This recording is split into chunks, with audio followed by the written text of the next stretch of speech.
Good evening, Chicago Bulls fans, and welcome to Red Summit 16, another Bulls Without Borders podcast here on this Friday evening. Just myself and Troy for now, but we will be joined shortly by a few of our other gang. We are expecting Hayes, Phil, and Guilty all to join us at some point this evening. At the moment, it's myself and Troy. So, Troy of Whole Lot of Bull, how are you doing this evening? I'm doing good, mate. It's going to be a busy weekend here in Adelaide.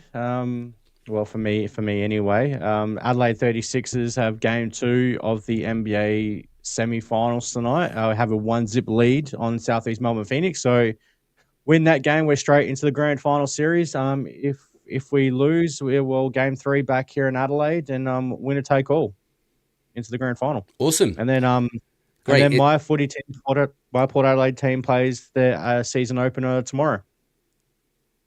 Okay, so you have one team actually doing well, one team with the potential of a brand new season ahead of them, and the Chicago Bulls. Yes. Well, look, you can't have everything, right? Exactly. I'm in the midst of all the highs and lows of sports. Like, the potential of a brand new season with Port Adelaide. Yeah. The Chicago Bulls. And then I have a team that may be potentially playing for a championship in the next week or so. There you go. So look, at least you have something to hang on to, something to look forward to, and something to wait till it's over. Yes. Good morning, Sal. Go Sixers. Hey, Sal, how you doing? So I'm here, obviously, in Ireland at the moment. We have a big week ahead of us. It's St. Patrick's Day on Tuesday, which, of course, is a national holiday here, which is the perfect excuse for all Irish people everywhere to just go and get drunk. So with that in mind, sláinte. Well, sláinte, but it's too early. It's 9 a.m. here. I'm still on the coffee. That's okay. I'll drink enough for both of us. I know last week I had the Hennessy out, but I think that was a little bit later in the morning. So, yeah. This is true. This is true. I know you have obligations later on this evening, which I don't know if you want to disclose those at this stage or not. No, unless someone else wants to make that one, I'll just keep that on the low for now. That's fair. That's fair. Okay, so I got to show this comment. The hell is it? That's a damn fine question, Pads. That is a damn fine question. We will be joined by others, or at least that's what they've told us. Either that, or you're stuck with just the two of us. So it really is Bulls Without Borders tonight, because there's not an American in sight at the moment. You got your Aussie and you got your Irish guy here. So not a single Yank in sight. No, but I'm sure they will be here at some point. Hi Samadhi, thanks a million for being here as well. Appreciate you. So let's get into it a little bit then, Troy. The Bulls have just gone through, a bit of an up and down West Coast trip. The final game is tonight. They're staying in LA after getting an absolute trouncing from the Lakers last night, which we'll get into in a minute. But hi Sherry, yeah, you're a Yank. You pass. There's a few Yanks in the comments, but there's nobody on the camera. Yeah, exactly. so the Clippers tonight against a resurgent Kawhi Leonard, which is always a scary prospect. But then that concludes the West Coast trip before heading back to Chicago next week. I think, is it the Grizzlies, our first game back in the UC? I believe it's Memphis. Yeah, I think so. So how have you found this West Coast trip so far, Troy? I know it has been a real roller coaster up and down, wins and losses. Yeah, look, to be honest, going into this West Coast trip, I was expecting us to go OFA. For those who don't know what OFA means, that means we just don't win. So obviously, 5 games on this trip, I was expecting us to go 0-5. And so the fact that we pulled out that win against the Phoenix Suns was already a stunner. For those who follow me, watch my show on Whole Lot of Bull, would be well aware that going into that, I was already writing off the Sacramento Kings game, because I'm like, hey, it'll be the classic Bulls just to lose that game, a game that we should win on paper. And what do you know? The Bulls lose to the Sacramento Kings with no Zach LaVine, no Domantas Sabonis, no DeAndre Hunter, no DeMar DeRozan. No DeMar DeRozan. So it's just like, I'm not surprised there. And then then we obviously had that bounce back against the Golden State Warriors where, Matas Buzelis goes absolutely bananas, drops 41 points, career high. Josh Giddey has another triple-double. I think that was 3 in 4 games, but like he ties a career high with 17 assists. And then we have the game yesterday against the Lakers where, Luka goes absolutely bananas, almost has a 50-point triple-double. Him and Matas were chirping at each other for a bit, which woke Luka up. But hey, one thing I'm going to say when it comes to that Matas and Luka thing, Matas, like, fine, might need to learn who to talk to and who not to. But at the same time, I don't want him changing. If he's going to talk his shit, I want him to talk his shit. Keep going and don't back down from nobody. Not Luka Doncic, not LeBron fucking James, not Kawhi when he plays him today, not nobody. And just keep going at him. And hey, if you fall flat on your face because ultimately they're just better than you, so be it. But keep attacking, keep going at him defensively. The whole works. Do you know, it's funny you say that because I think if Matas had actually done that against LeBron, it would have been a far more successful avenue to go down than the Luka thing. I mean, Luka is a shit talker. We know that. And he obviously got ignited by Matas giving him shit. And it is a lesson to be learnt for Matas there. And, from his post-game comments, it looks like he's taken that on the chin and kind of said, he said, I think it was to KC, what was the mistake you made or what did you learn from this? And he said, my mistake was talking shit to Luka. So once he knows kind of maybe who you can and who you can't say this stuff to, that's a lesson to be learned in itself until he kind of progresses that little bit further in his own skill set and his own confidence level down the road in a year or two where he'll be in a position, I think, to be able to talk shit to anyone because he'll just have that little bit more about his own game that he can back it up a bit further than he does right now. But I mean, this guy's only a sophomore, right? He's out there talking shit to Luka Doncic. I like it. I like it. Yeah, I know it blew up in his face, but I still respect it. I really do. Yeah, and I think one day Matas will be the one that you don't talk shit to. At the moment, he needs to learn who he can and can't to yet at this stage of his career. But at some point, Matas will be the one like, hey, don't talk to Matas because he will torch you. Yes, for sure. And that's what we need to see. Like, we don't have enough players or any other players really that have that dog mentality. So like it needs to be nurtured in Matas. I really hope that this doesn't quieten him. I really hope that this doesn't dampen his spirits in regards to being that way with other players. I think he's got the wherewithal enough to kind of say, right, okay, I just picked the wrong dude. But keep talking his shit to other players because, as he proved in that 41-point game, he can do it. He actually is able to attack the rim, regardless of whether or not the referees have swallowed their whistles. He kept attacking and was scoring. He was incredibly effective. He wasn't even effective from the three-point line. It was all from attacking the basket, which I love to see from him. I want to see more of that. I prefer to see him attacking the basket and shooting the three ball anyway. Yeah, look, I've been one who's been saying, look, I don't care how many threes that Matas takes. I just care if they're the right ones to take. And ultimately, I just want to see him attack from every single avenue, from three, in the paint.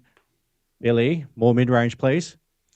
And get into the free throw line, which he's been doing a lot more of as well. So no, I just want to see. As far as this last, what would we down to 16 games left of the season? I would just love to see Matas just let the leash off of him, let him do his thing, let him score from wherever he feels like he needs to score, and see how it goes. Yeah, I agree. I mean, look, we talked about this before on this show that the most effective scorer is a 3-level scorer, regardless of what Billy might or might not think. And Matas has the potential to be exactly that. And I want that to be something that he can explore, feel comfortable exploring, building upon, and continue to attack from wherever he sees the open opportunity to score the ball. And I think that he certainly will and should do that. But like you say, whether or not Billy will let him or not is a different story. But that's something else that we should maybe kind of talk about a little bit is how have you kind of taken Billy's decision making and coaching over the last number of games, both the wins and the losses? It's difficult to say. As our boy Hayes joined. Oh, sorry, there he is. There he is. What's up, Hayes? What's going on, fellas? How's everybody doing? Good. How are you? Thanks for joining us. Yeah, I'm going to put you at the top before the racial slurs start. Not you. You're Irish. You can't be racist. No, there you go. You see, we were the subject of racism for too long. That bastard Troy, on the other hand, we don't know about him. We're still trying to figure him out. Yeah, well, you know, the Aussies were made up of the Brits and the Irish anyway. They all got thrown down there to that's fair. To be prisoners down in Oz instead. Isn't that the way that worked, Troy? Is that right? Or is that gross? Now we just make those palm out bitches. Yeah, there you go. What's going on, fellas? Man, where's everybody else at? Guilty hasn't popped on yet. We've no sign of guilty yet. Phil? No sign of Phil. Nothing from Phil yet. I don't know what's going on with Phil. Phil's been going MIA. Like, Phil must be hiding from the child support people. He's not telling anybody. I don't know. He has a tendency to go, hey, well, Sherry, you need to talk to your son. You need to talk to your boy. Yeah. But, Sherry, where's Phil at? Yeah, no, he'll pop up at some point, I'm sure. What's going on, Paz? So, Hayes, welcome.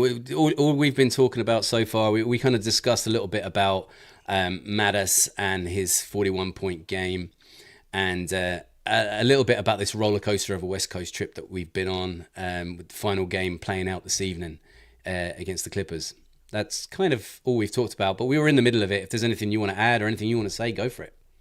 I mean, listen, I think Matas and just the he's taking this opportunity and he's doing pretty well with it. I know the whole Luka thing last night. What I appreciate about Matas, I think, like, if I'm not mistaken, 6 out of the last 7 games he scored 20 points or more. He's only had one game where he didn't score at least 20 points, which is good because Matas, you know, for his career, and rightfully so because the team was in a different place, he's been either the third or fourth option at best, maybe even less than that sometimes, right? So this is his opportunity to really kind of be first, second option, depending on how you look at him and Josh Giddey. And I love that he's really, you know, he's taken that and he's been performing really well with it. And we just got to see him continue it and use this to build off momentum going into next season. That's really all I want to see from Matas at this point. Absolutely. Just keep going as he's going at the moment because his trajectory is going in the right direction. His confidence, you can see, is growing on the court and on the floor, and that's what we need to see. Because whether Billy is telling him to trash his mid-range shot or not, it's Matas that's out there on the floor, and he's the one that's making those decisions. And if his confidence is growing and his game is going well, then Billy's not going to yank him anyway. Yeah, that's true. That's true. Hayes, I know you covered this on CBC, but like the whole Matas Luka thing, what's your thoughts on that one? Listen, Luka is one of the biggest shit talkers in the league, so I'm never gonna have a problem. And that's Luka's that's Matas's personality. I don't want to change who Matas is as a person. I want Matas to continue to be. Look at the motherfucker. Look at the absent prodigal son, and he got a Backstreet Boy. What's with this chin strap? What is this? What is this? 1990? What's going on here? First of all, that's the year that I was born, and you know, I have nothing else to say for myself right now other than let's get this show on the road. We've been on the road.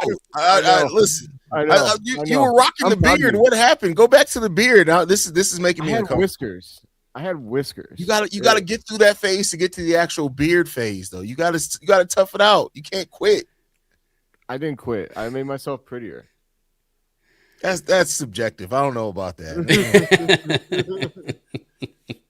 Hey, I'm just sitting here with beard envy. This is 3 weeks worth of growth. That's 3 weeks worth of growth.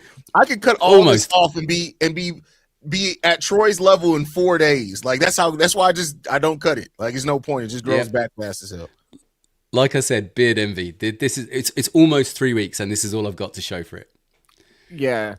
I can't really believe that. Like if I have 3 weeks going on, I'm okay. Oh, where'd you go? Did I get what happened to We my can camera? still hear you, if that's any consolation. You weren't that embarrassed about the chin strap, were you, Phil? See what happens? Now you got to be heard and not seen. That's crazy. So now he's just taking the camera off so he can quickly go shave it off while we. Oh my god! If he came back on now with that shaved off, I would piss myself laughing. I'm not doing it. But my camera died.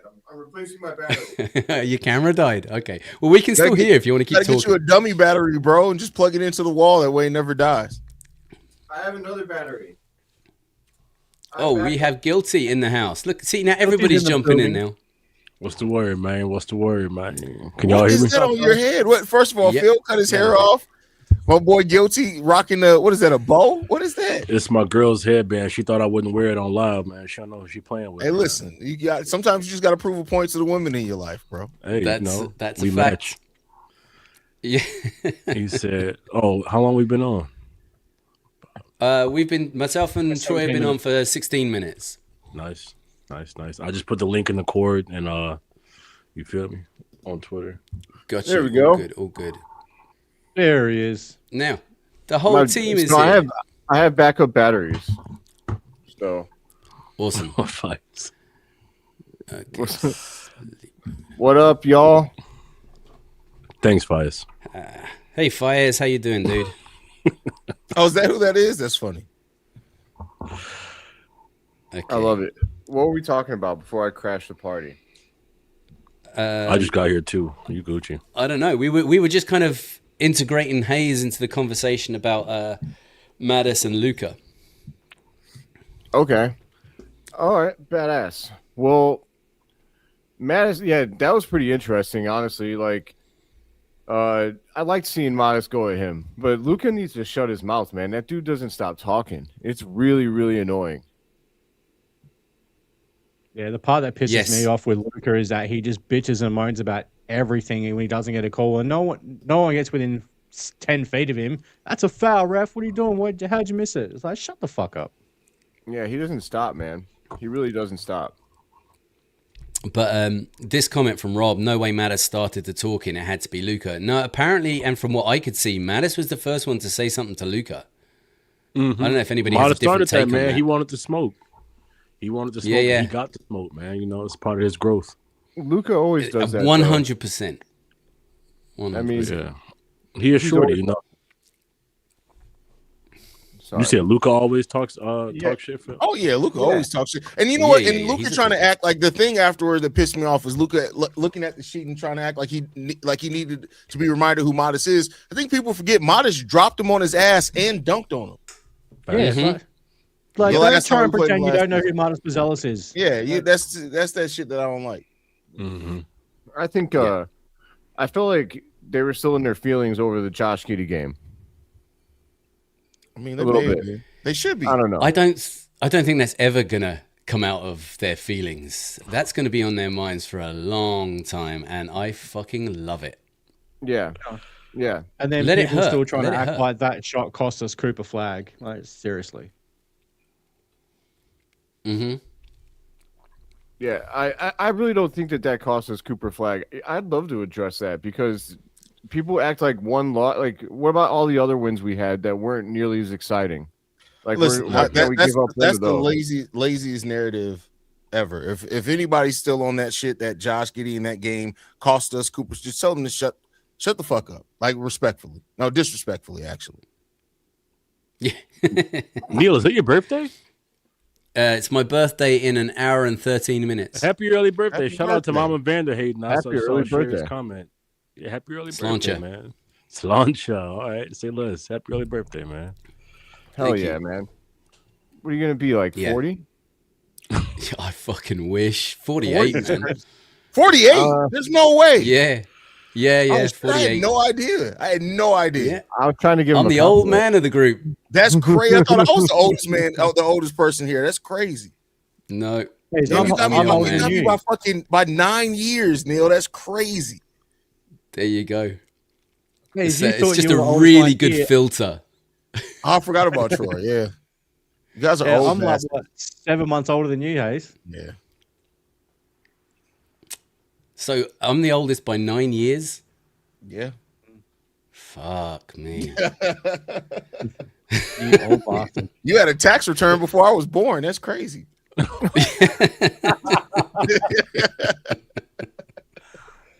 right, Yeah. man. So hey, what do you guys think about everybody who was pissed off about the games that we won? Like, how do you guys feel about Matas and Giddey playing a lot of minutes, even though they went off? I'd like to know like how you guys felt about that. We'll go around the horn, starting counterclockwise with Troy. Wouldn't it be Honestly, Hayes? you know, Hey. I've got Troy to my left. Oh shit. Okay. ultimately, I don't. As I've said a number of times on my show, I believe I've said it here. I'm not concerned about wins and losses at this stage. Because like whatever will be, right? That's just my mindset in terms of wins and losses right now. What I'm worried about is the development of like Matas and Josh, and hell, maybe even some of these other players are on the team. But for basically 99.9% of it, it's going to be Matas and Josh and how these guys are playing together, and especially together, growing in chemistry. So the fact that like if them having big games like they did against the Golden State Warriors leads to wins, great. I'm going to celebrate it. But if they As you still should. play like that and we lose, then I'm not going to lose any sleep over it because like I just want to see those two guys playing well. This whole March Giddey, Matas bullshit, fuck all that. Like Josh Giddey was playing essentially at this level before he went down with a hamstring injury. Like he was almost averaging a triple double. So the fact that now he's looking healthy again with that ankle and that hamstring, and he's putting up massive numbers again. Hey, the guy's just healthy. So he's back to playing at his best. Matas, I love what we're seeing from Matas. He's getting really aggressive with his scoring. He's talking that shit to players like Luka Doncic.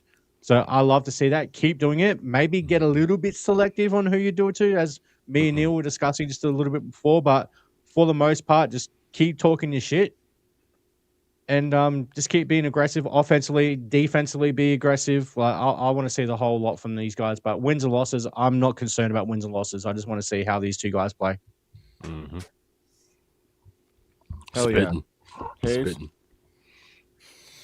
I mean, Hayes, yeah, what about you, I sir? agree a lot. I agree a lot with Troy. Like at this point, like wins and losses are just wins and losses. Like the lottery's going to work itself out. We can't really control that too much. We're a half game up above the Milwaukee Bucks, but you let that be. Like when you have players on your team that are actually part of your future, you want to see those guys play well. If it leads to wins, it leads to wins. So Josh Giddey and Matas are important the rest of the way. But I also say this, like Leonard Miller. I want to see more Leonard Miller, not because I necessarily think he's going to be like some amazing starter going forward, but I want to discover that. We got 16 games left. Why not play the kid 16 games? Like he's already shown almost every time you've played him over 20 minutes, he's impacted the game in some shape, form, or fashion, and it's gotten better. And so, like, I want to see that because, like, if that ends up being a player that even if he does end up being a bench player, that's a second round pick, a player that was a throw-in. If you end up getting something in your rotation from that can play consistently for you, that's a benefit. Almost everybody else on the roster isn't a lot to be here. Rob Dillingham is too. You guys know I'm not high on Dillingham, but even him to a degree, if he has more games like what he did last night, then maybe it could change my opinion on him. Fair enough. How do you feel, Neil? Okay, well, you kind of posed two questions, right? The first one was, how do we feel about people who are complaining about the Bulls getting wins? I've got just a short thing I want to say. Get the fuck out of here. Look, if this team wins, then enjoy the wins because it's not going to affect the draft positioning by much, if at all, right? So just enjoy it for what it is. Let this team develop as they can. players like Matas and Giddey are definitely going to be staying here, plus however many of the others that will be staying here with him. But let's at least see the chemistry continue to develop between our core two pieces, if nothing else. So that's how I feel about actual like winning games and people complaining about losses. As for what I've seen and what I've liked seeing, yeah, it's been great. It's been great to see a few wins as well, because it kind of gets you through the back end of this season. Because if you're just sitting there, and myself and Phil already discussed this on the Six Banner podcast yesterday, if you're just sitting there watching loss after loss and a really shitty product out there on the floor, that is soul destroying. That is tough to continue to watch as a consumer. It's instilling a really bad mindset in the players that you have as well. I mean, not only is it teaching them how to lose instead of how to win games, it's also very, very bad for their self-esteem. It's bad for their confidence to continue to lose. And it also starts to put a bad taste in their mouth about playing for Chicago. And for players that you want to keep playing and keep staying in Chicago, you want them to enjoy their time here and not hate it. So that's how I feel. Really good point. Facts. Guilty? How do you feel, bro? Yeah, I'm here for it, man. Like you guys have been saying, I'm still learning how to like to draft lotto odds go, but like if at this point there's not much that we can do to, change what number we're gonna pick in the draft, then like you guys said, you might as well just see these boys go out there and get these W's, man, because it only bodes well for their development. I mean, you talked about it in your short. It's just good for development to go out there and try to win every game. Yeah, I love what I'm seeing, man. Like, just to harp on Troy's point, I really love what I'm seeing out of Matas. We were talking about it earlier. I got to look into that interview that he had where he was chirping at Matas, and they asked him, he was chirping at Luka, and they asked him, how he felt about what happened. And I think, did he really say that he's not going to do it again, or you learn who not to talk to? I disagree. I think you should talk shit to everyone, especially the guys like Luka who are better than you, because it's going to make you have to rise to the occasion. And I talked about it earlier in the core with these guys. Like, that's why I love D Rose. D Rose was out here talking shit, but he took it to everybody from his rookie season. Like, he didn't give a fuck who you are. If you're LeBron, D Wade, none of them dudes, like, anybody can get it. And if you're not good enough right now, Modest, it doesn't matter. You will be good enough. So, like, getting your ass whooped like you did last night, just go put the work in the summer. It's fucking Luka Doncic, man. Like, don't get discouraged by him putting 50 on you. You know what I mean? Like, don't stop talking your shit. So, I love what I'm seeing out of these guys. So they playing ball out there, man. It seems like they're playing a lot more loose, too. Like, Billy's letting them play more, which I love to see. So we'll see how the rest of the season goes. But I'm loving it. It's very aggressive. I'm with it. I see Red Fred is watching this. He's mad as fuck right now. He was so mad over that win the other night. He was real upset. Yeah. I had a little bit of back and forth with him, and he was like, "Well, we played Giddey and Matas too much, and this and that." I mean, they were, first of all, like, we had so many injuries out there. Like, I just didn't believe in sitting down Matas while he's going for 41. I feel like that's something he could reflect back on and be confident about. He was carrying himself different yesterday in that Lakers game. Now, he didn't shoot very well, but he was playing different to me. I thought there was value in what Giddey and Matas both put forth. So I agree with you guys. I don't think that you want to balance. Obviously, you hope that you don't win a bunch of games and ruin your draft position, but the Bulls aren't going to do that because they're going to get their ass kicked. Like, look at yesterday. They couldn't stop a fly. Like, anybody could have scored on the Bulls yesterday. It was Olay defense. But, like, it was crazy, man. Overall, like, we'll see what happens tonight, but I don't think the Bulls are going to win enough to actually affect their draft lottery positioning. And I feel like at the end of the day, you should want development more than anything. Guilty to clarify on the draft odds thing. It's just that we're kind of cemented right now. Like, we can't really drop any further than one more spot below the Grizzlies. After that, we're like 3 games up on the Mavericks right now, or 3.5 games or something. We're not going to catch them, I'm sure. Yeah, so the catching the Mavs at 7 is basically impossible at this point unless we lose the rest of the games out and they win most of the games. I mean, analytically, it's still possible because, like he said, we're 3.5 games back. We're, if I'm not mistaken, 2 games back of the Memphis Grizzlies, which are 1 spot ahead of us. And then the Milwaukee Bucks are the only team that can pass us. They're half a game behind us. So the chance that we're going to be 9th or 10th. We have a chance to get to 8th, but I don't know if the Bulls are going to lose as much to get that done with the Grizzlies. Like, Ja's out and everybody's out on that team. So I'm just looking at Tankathon at the moment. So obviously we are half a game. I mean, looking at it from a lottery, from the Tankathon standings, we're half a game ahead of Milwaukee for 9th, but we are, 3.5 games behind Memphis, and then 5 games behind Dallas for the 7th best odds. Okay. So we damn near cooked.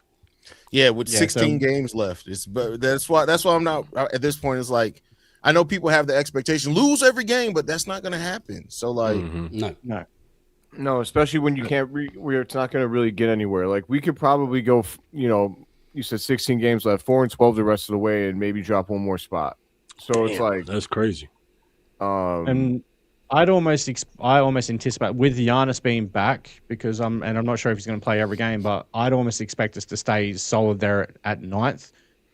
With Giannis being back for the Bucks, and but people have been tripping out. Oh, you got to lose all these games. It's like, well, don't forget, Dallas and Atlanta have had the last 2 number 1 picks, and what odds do they have in those 2 years? They had the 11th best odds to get the number 1 pick, and they both jumped to number 1. So just because we're at 9 or 10 doesn't mean that's where we're going to stay. Is it likely? Probably, but there's a reason why it's called a lottery. Exactly. Well, yeah. Good point, man. That's a good point. and honestly too, like with the people that are complaining about, like, I get it that you want the most odds and the top 4 are legit, but basically everything from 5 to about 11 are all players with very similar upsides, very, very similar upsides. Yeah, and I mean we still have a 20% chance to jump into the top 4. Yeah. So, like right now, it's guilty if we stay where we're at. I think it's 20.5% to jump into the top 4 and 4.5% to get number 1. So, Okay. I mean, the last 2 out of the last 3 teams had like Dave said, 3% to get the top pick. So, or maybe less actually. I think the Mavericks might have had like a 1.7% chance or something crazy. Well, Portland at the moment, who see at the 11th best odds, pads, tell your boys to get their shit together and get into the playoffs.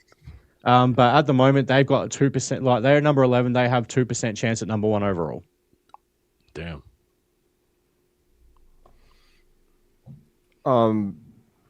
Yeah, exactly, man. But I heard Hayes bring somebody up earlier, and I want to talk about him because I've been dogging him all week, and then last night he actually played okay. So let's talk a little bit about Rob Dillingham. Dill pickle, Dilly bar. Yeah. I've been using that, guilty. I spoke about that on the 6th banner. I shouted you out for saying dill pickle. My man. Yeah. Thank you, Timmer.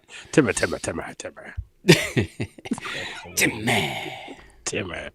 But okay, Dilly. Yeah, Dilly bar, man. Let's go. We'll start with you, guilty. What are your thoughts on Dilly bar? And can he be redeemed at this point? Man, first of all, he better redeem himself because me and Hayes got a bet going. And if he don't play too well, I gotta wear a fucking shirt that says Hayes was right. So I'm gonna need Dill Pickle to My face is gonna be on it just like this. Yeah, I'm gonna need Dill Pickle to amp it up. But no, I definitely like what I saw last night, man. Like he had like 3. I mean, he had a lot of great passes all night, but like there were a few along the baseline where he was like doing no look dimes on the baseline. They were fucking nasty. So you're starting to see I know like these guys like Barton, aka Brums and Hayes, like they talk about it a lot because I'd be pushing for Matas to have a lot more free reign, and they talk about like at the end of the day these guys have to develop in structure, and I think how Billy has been developing Dilly in structure is definitely it's definitely starting to show. Developing. Yeah, man, I'd say so, man. I'd say so. Like after what I saw last night, you could tell that Dilly definitely is he's just playing better and more under control. He's been playing kind of fucking wild as hell, as we all know. But I liked what I saw last night, and I think if he can really, just amp up that 3-point shooting, he could carve out a nice role for himself, just being a nice 3-point threat and dropping dimes, man. But I liked what I saw last night. We'll see if he keeps it up. It sounded like a little bit of wishful thinking, but no, I feel you. It did look. He did look better last night. I'll give him that because I've been dogging this guy. But, I mean, here's the thing, right? Is that the thing that I continue to be most impressed about with Dillingham isn't his scoring, it's his passing. Like that's it. And I think I said this on Locked On today. If Dillingham works this offseason and realizes, hey, I've been a scorer at every step of my career. Let me focus on facilitating and then let my scoring come to me based off how I set up other guys and opportunities.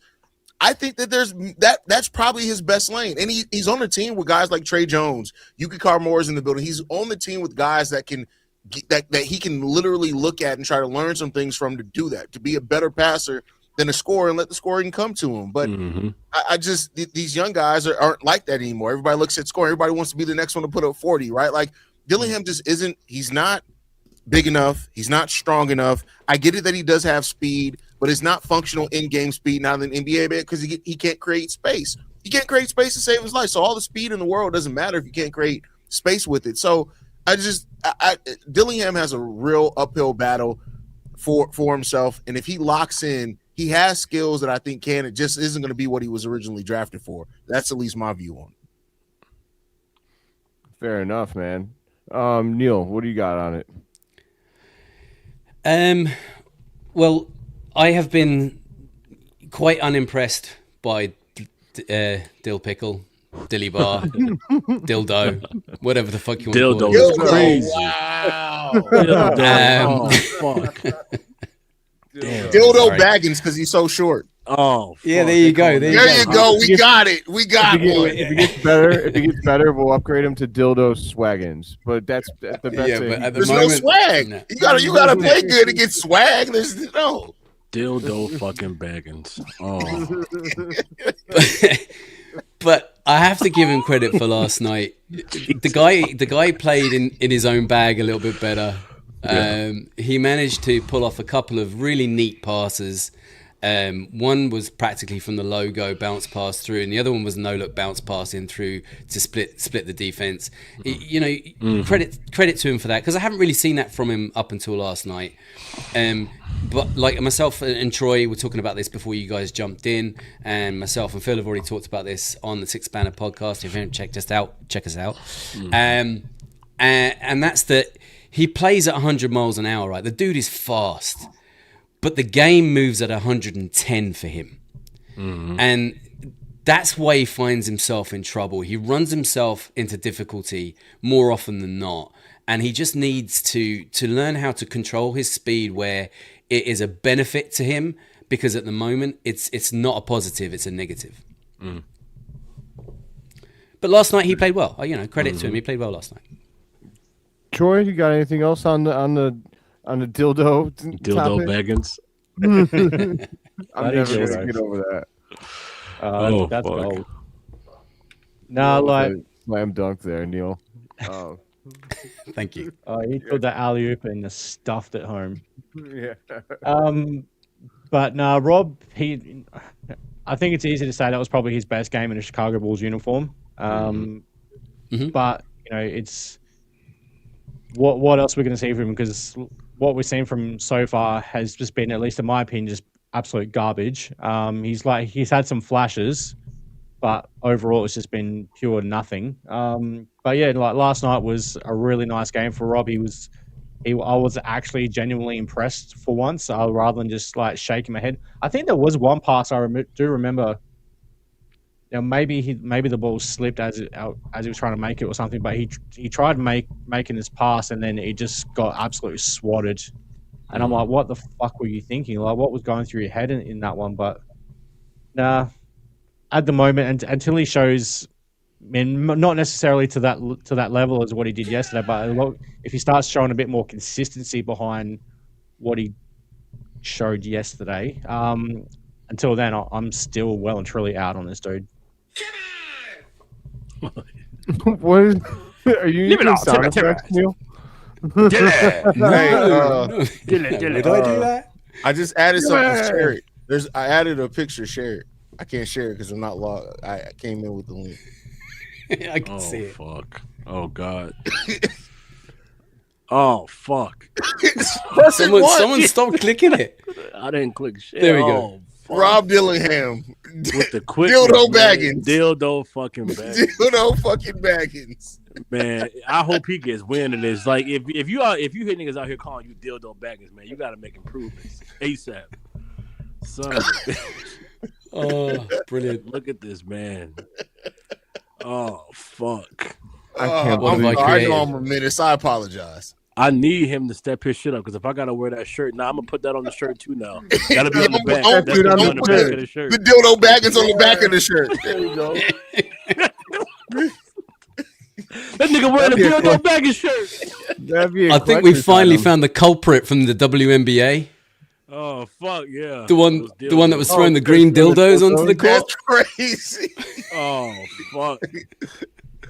I Oh, think he man. could really, like Hayes said, though, man, like if he just focused on facilitating first, there's a world where he carves out a really nice role for himself in the NBA, man. Like even as a backup, like a 6-man point guard off the bench, because you got to think like this is pretty much like his rookie season, damn near, as far as getting playing time and getting a chance to grow through his mistakes.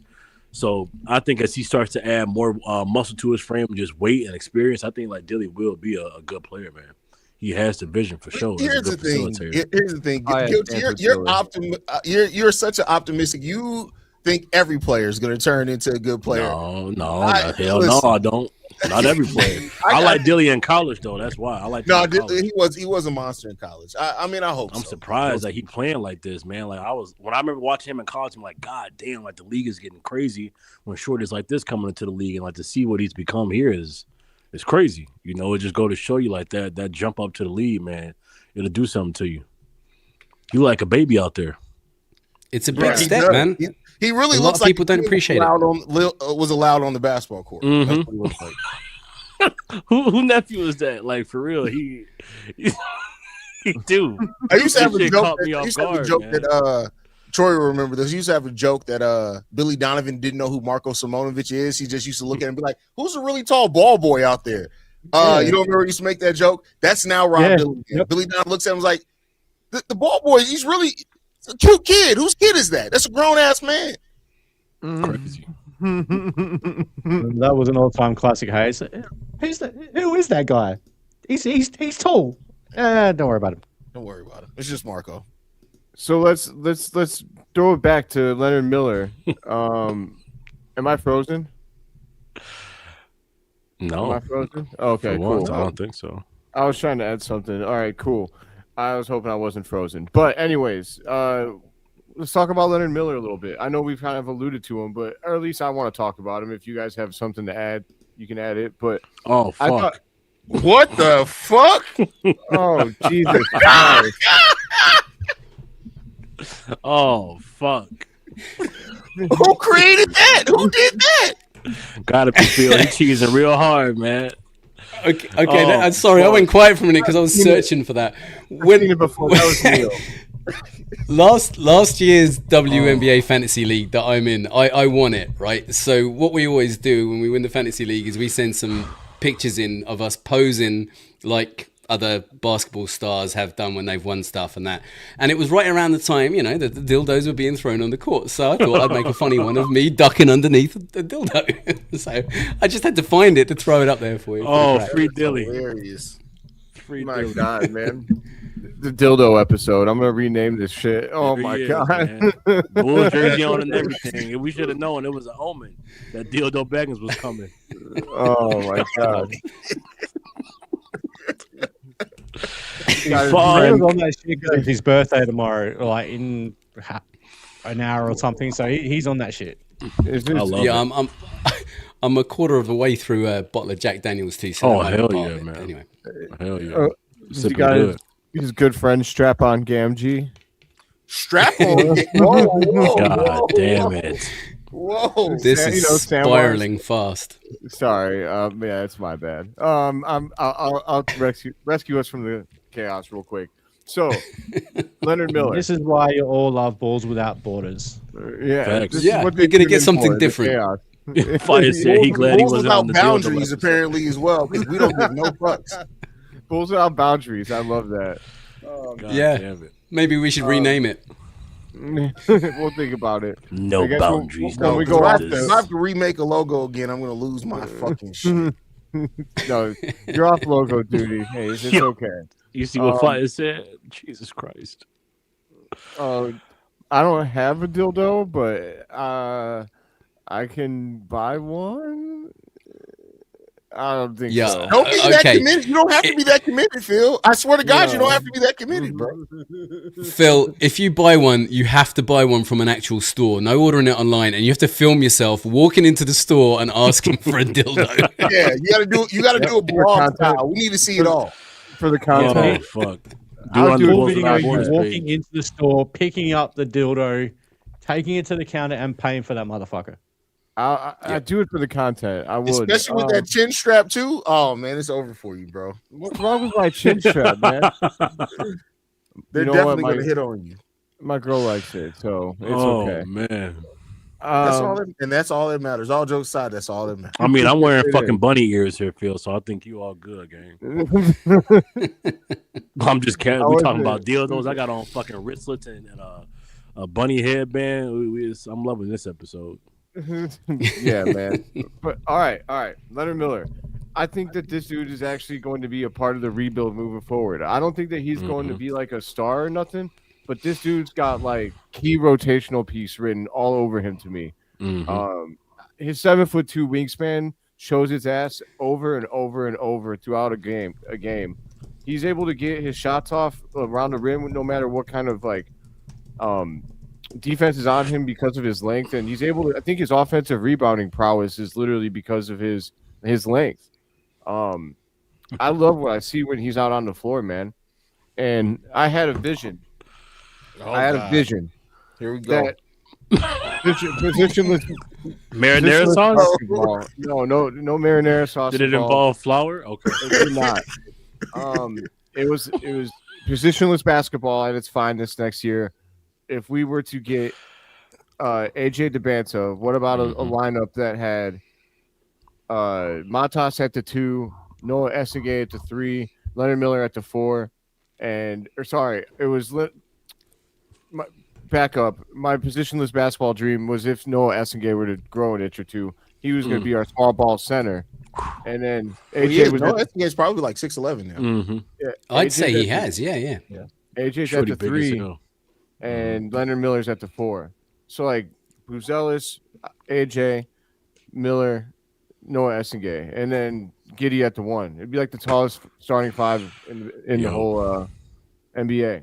I know it's crazy, a little bit crazy, but I feel like, man, with the wings that we got, we can get real interesting next year. I really That feel does that way. not happen with Billy Donovan at the helm. I was about to say, you have nobody 6'1" and below in the lineup. That's not the Billy Donovan way. No, nobody's 6'8" or below. Like, I mean, well, Giddey's 6'8", so no one taller than no one's 6'7" or below. But yeah, I would love it, man. I like doing weird stuff to like give the other team bad matchups. We know, Phil. We know. Marinara sauce. Like I ordered some cheese sticks the other day. They were like, "You want extra marinara?" I said, "You know what? Actually, I don't even want any marinara. Give me ranch. Like you ruined marinara sauce for me, bro." Why?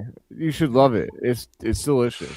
But I almost took a picture of it the other day and sent it to you. But all right. So yeah, This does anyone damn have any episode. thoughts on Leonard Miller, Troy? Yeah, You man. got any Lenny thoughts? going crazy. Yeah, look, Leonard's playing really well. Even when Patrick Williams is back and healthy, I do not need to see him on the court again, ever. Even though we all know that he will be on the court. But hey, What Kurt said. Don't let Kurt say that. if I'm the coach, if I'm in the coaching position, Patrick Williams, you go sit on the end of the bench in street clothes for the rest of your career, Damn. and Leonard Miller's getting your minutes. Damn. It's a career. All right.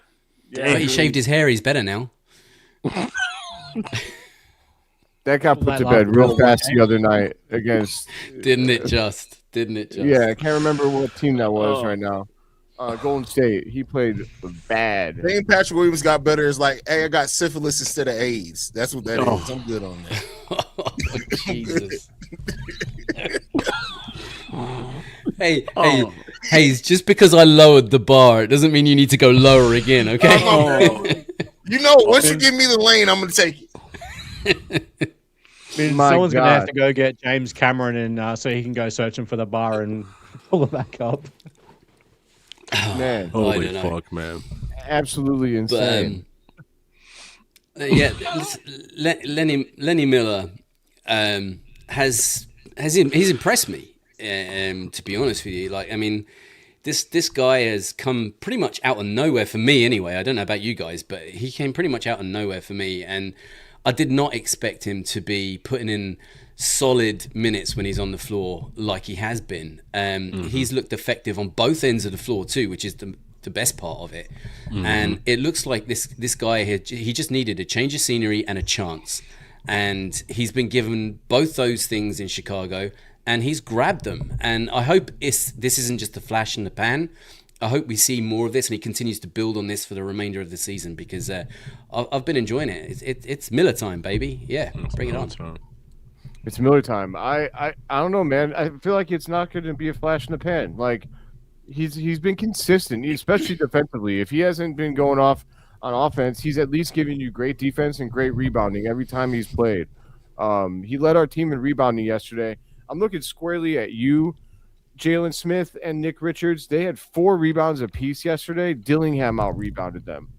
What the Smith fuck? didn't have a great game yesterday.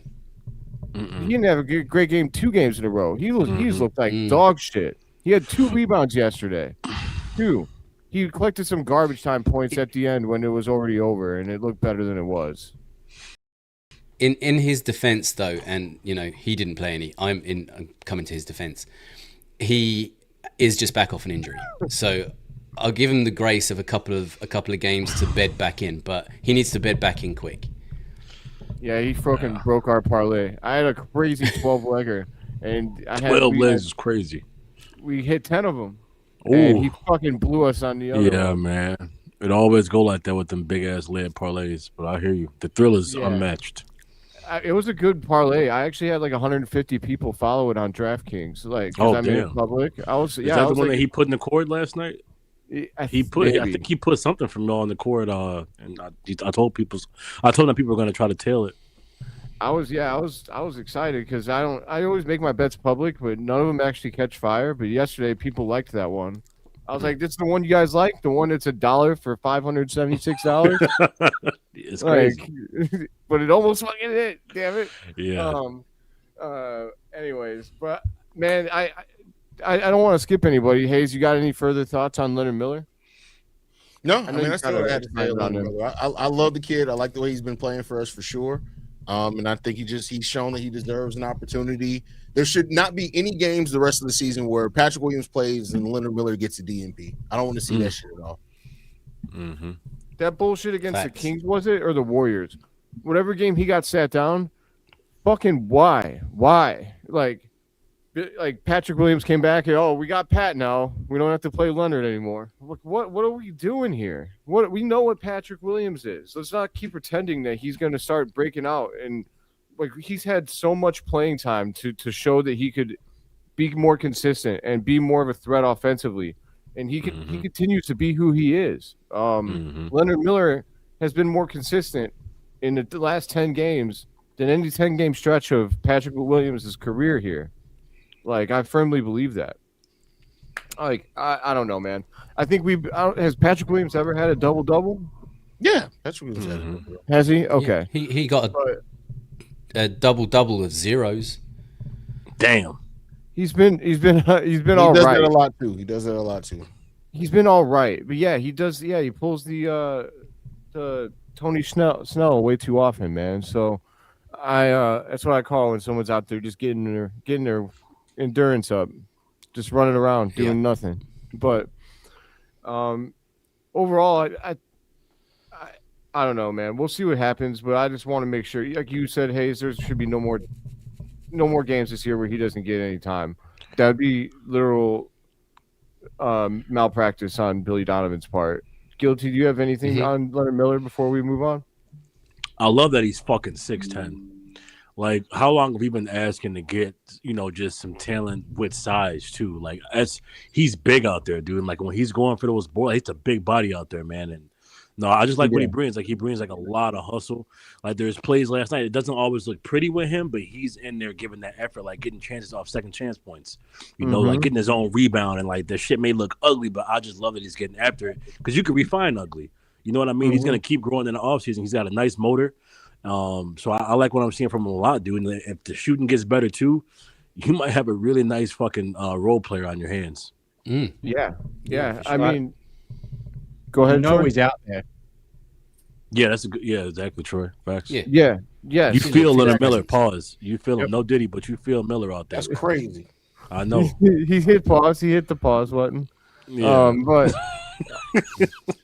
he said no Diddy. I love it. I agree fully. Like you feel him out there. No Diddy. Pause. But to move on, I want to talk about real quick Josh Giddey shooting, man. If Josh Giddey has been on fire from range. He hit step backs. Career high 6 3-pointers last night. A career high. Like if anybody says that Josh Giddey, wait, what's that? Oh, sorry to interrupt you, Phil. I don't know if you guys noticed my little response to Mike Walton on Twitter is like Josh Giddey with his outside shooting, he's adding to his bag. Those the step backs and the side steps. He's not just a catch and shoot guy now, or just taking the open ones. Like he's creating. He's starting to create 2 games in a row. 2 games in a row, motherfucker hitting side step and step backs.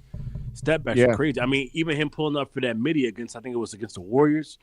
That midi that he pulled up for, man, like that's what we've been talking about all year. We've been saying, like, dude, imagine when he starts just adding like a midi to his game or just more of an offensive repertoire, and he doing that shit right now, man.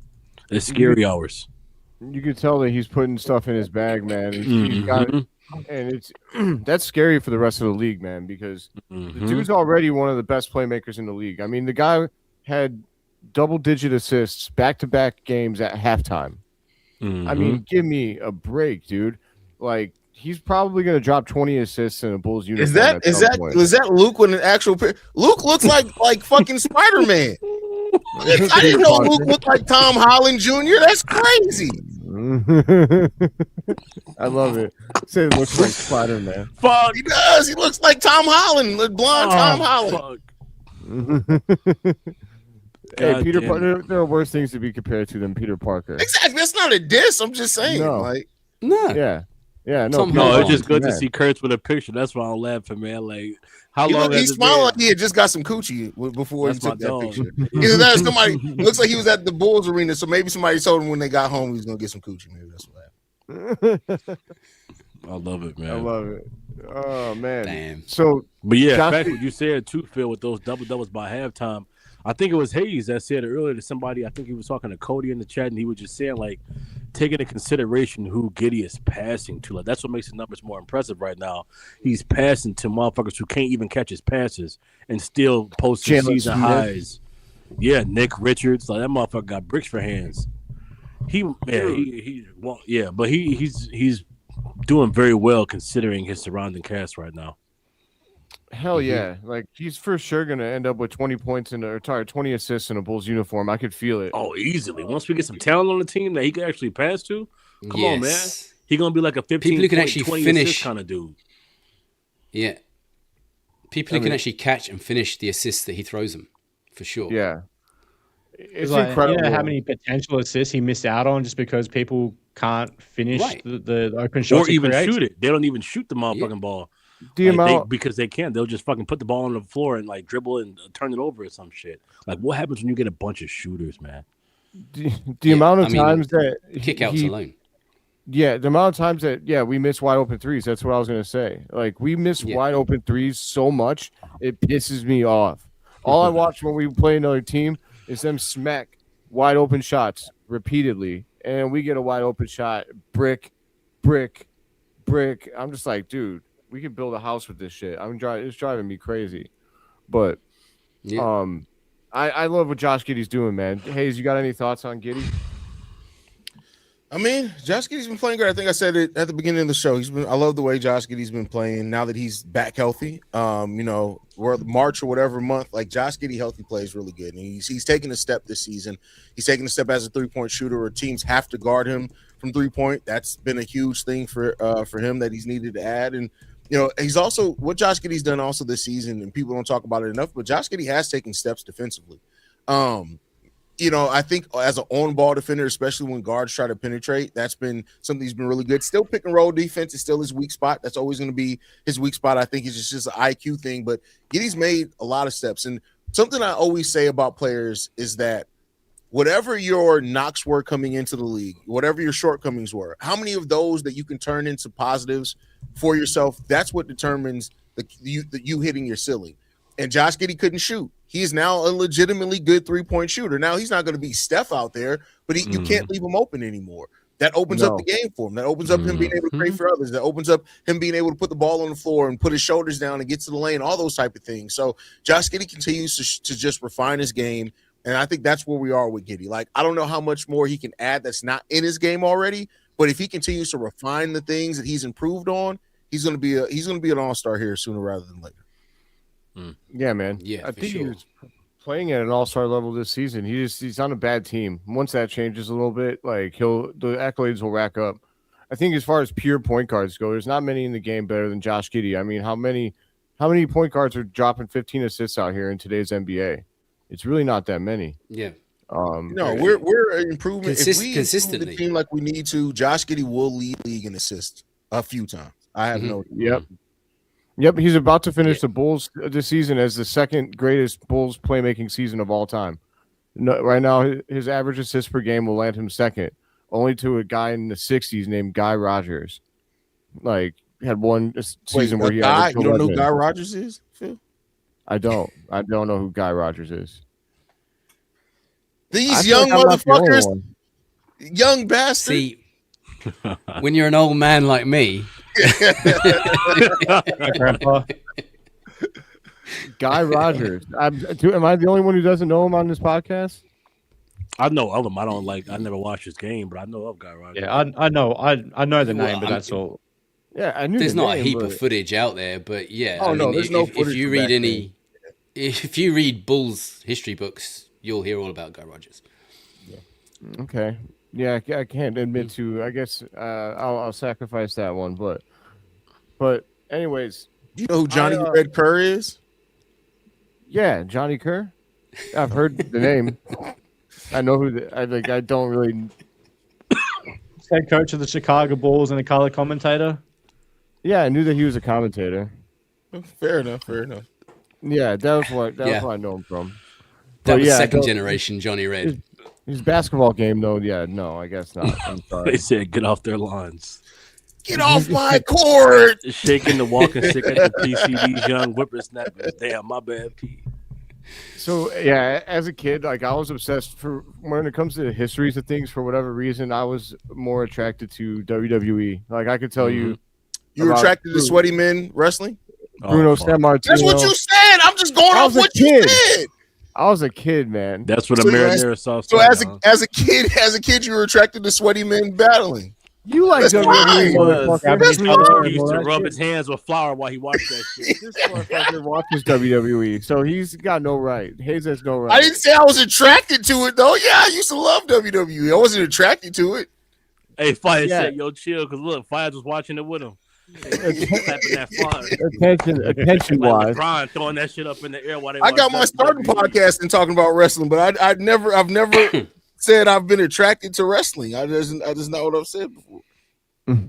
Man, this is crazy. I'm logging us off of this. You know how I am with words. If you give me any words I can twist, I'm gonna do it. I know. Even inch is gonna take a mile.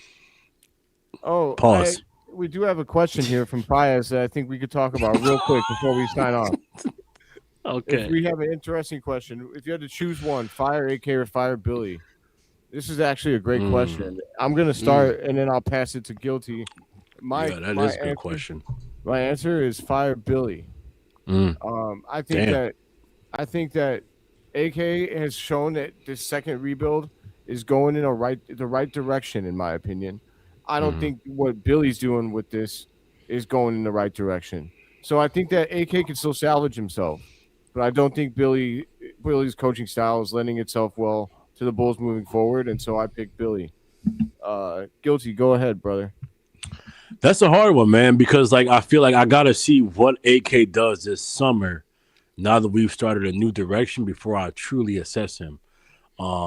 It just depends, because if he has a good summer and depending on what he wants to do, then that'll tell me a lot. But as of right now, I wonder if you damn near rather have Billy in AK's spot and then get a new coach. Because I like Billy's judgment on things. I like the way he carries. So I don't like the way he plays his lineups and shit. But maybe what if he's a better GM than AK? So it's hard to say for me until this summer. But if it was today, yeah, get Billy up out of here, man. Neil? Yeah, okay. I would say fire Billy Donovan. As much as I'd like to say fire them both. But I'll say fire Billy Donovan. And the reason why I'd say fire Billy is because AK has brought some talent to this team over a period of time.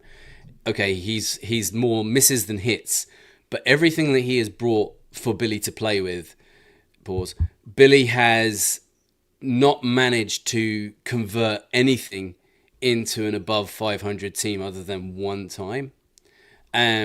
He's got them to the playoffs one time.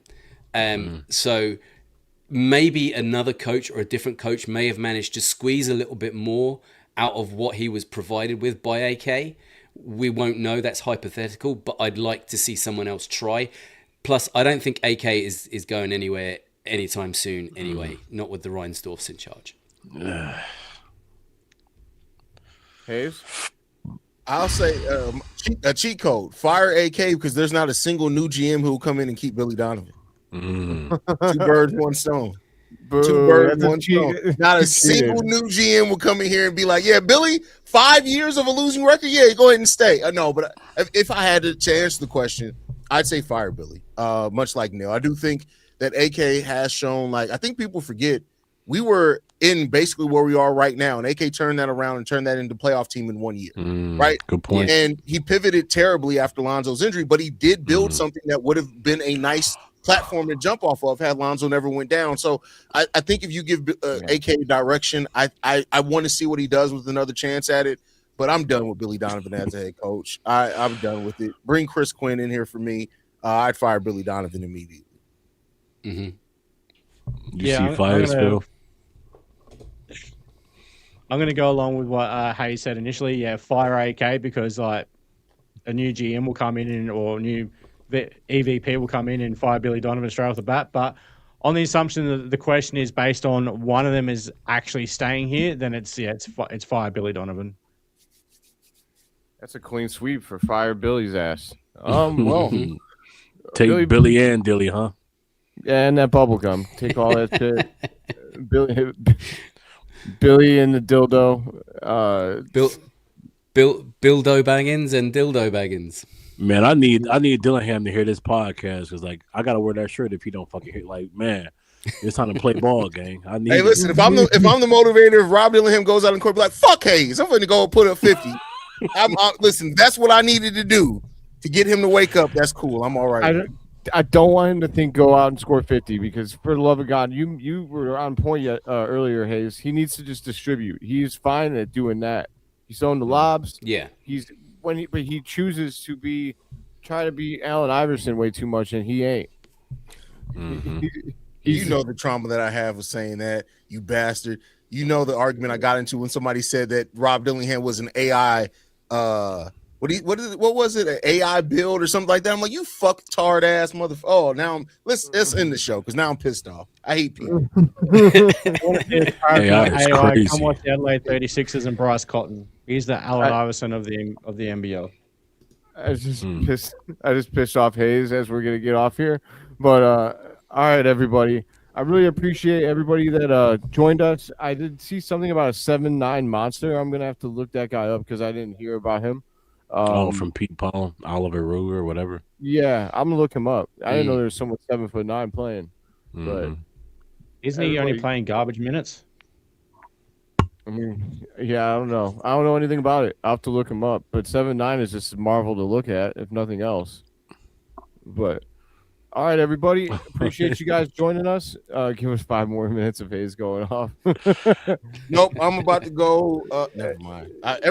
Last time I left the show, I ended on something crazy. I'm gonna calm down. No, that was the breeze. That was the breeze. He said he's gonna go wash his dick, and then that was the breeze. And so I was gonna go wash my dick. All right, I'm signing off. I'm about to go have my lady squirt in my face. I will see you guys later. Nice. My God. Thanks, Sherry. Fuck that. Okay. Yeah. Happy birthday to Neil. Happy birthday, Neil. Happy birthday, Neil. What was that word you said, Neil? Stuja? Sláinte. Sloncha. That's a new one. Okay. Sláinte. That's Irish for cheers. Sloncha. And yeah, and if you look actually down on my little tagline here underneath Tara Vabu, that's Go Bulls in Irish. Nice. Nice. Okay. Tara Boo. I thought you were Tariff? saying terrible. Tariff? Abu. Tara Boo. Mhm. Okay. Go Tara Bulls. Boo. Terababu. Terababu. Well, this has been Red Summit 16 and Tara Boo, everybody. Terababu. There you go. Everybody pray for Hayes' Galante. cleanup after this squirt session that he's about to go through. Eat coochie and live long. Make sure you wipe after. That beard will get all tangled. It started turning red too. Wait a second, was that a joke about black people's hair, Neil? Uncalled for. Oh my God. Here we go. Have a good night, everybody. Peace. Hey, it ain't racist if you're